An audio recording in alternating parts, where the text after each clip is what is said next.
The state of the race as Democrats head into their convention next week and voting begins in just over a month. Welcome to the No Spin Zone. Graphs Grievances begins right now.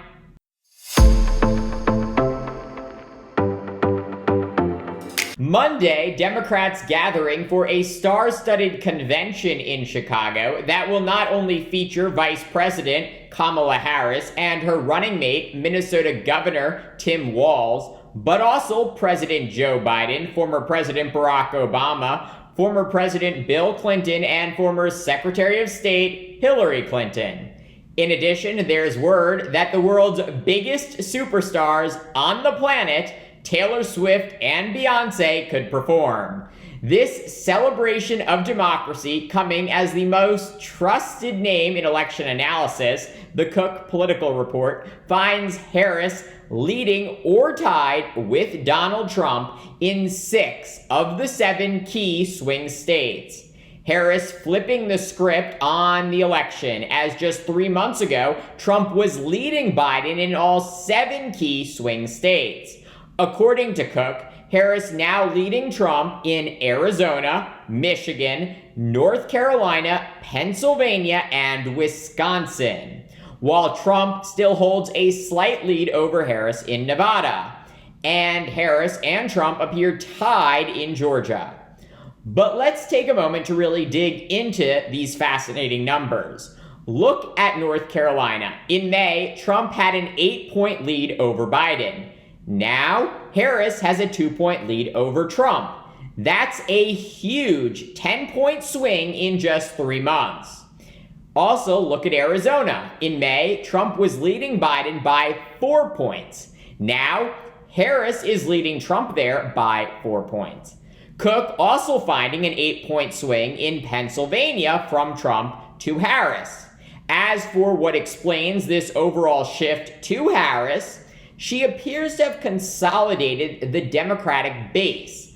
Take a look at this. In May, 85% of people who voted for Biden in 2020 said they would vote for Biden again.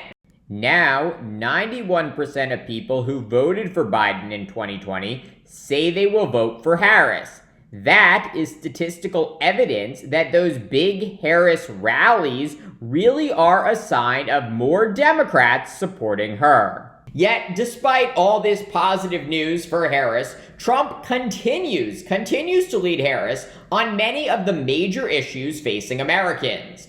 When asked, who do you trust more to deal with the border and immigration, swing state voters preferred Trump over Harris by 14 points. 14 points. On the economy, swing state voters preferred Trump over Harris by 5 points. On controlling inflation, voters preferred Trump over Harris by 6 points. Trump also preferred over Harris with respect to dealing with crime and violence and foreign affairs. Meanwhile, Harris leads Trump by almost 20 points with respect to abortion policy. Harris also leading Trump by double digits with respect to healthcare, Social Security, and Medicare. Harris also leads Trump with regard to protecting democracy by 7 points. All of this as gender is rapidly becoming one of the clearest divisions in American politics. According to the New York Times, Harris has a 14-point lead over Trump among likely women voters, 55% to 41%. Meanwhile, Trump has a 17-point lead among men, 56% to 39% for Harris. It did not used to be this stark. Take young people, for example. In 2000, 29% of women and 26% of men 18 to 29 years old identified as liberal. Now, around 40% of women and just 25% of men 18 to 29 years old identify as liberal. And this divergence explains why Trump increasingly does interviews with young, white, male podcasters and TikTok stars who you and I have never heard of. He is leaning into a demographic that has increasingly embraced him while he has been shunned by women.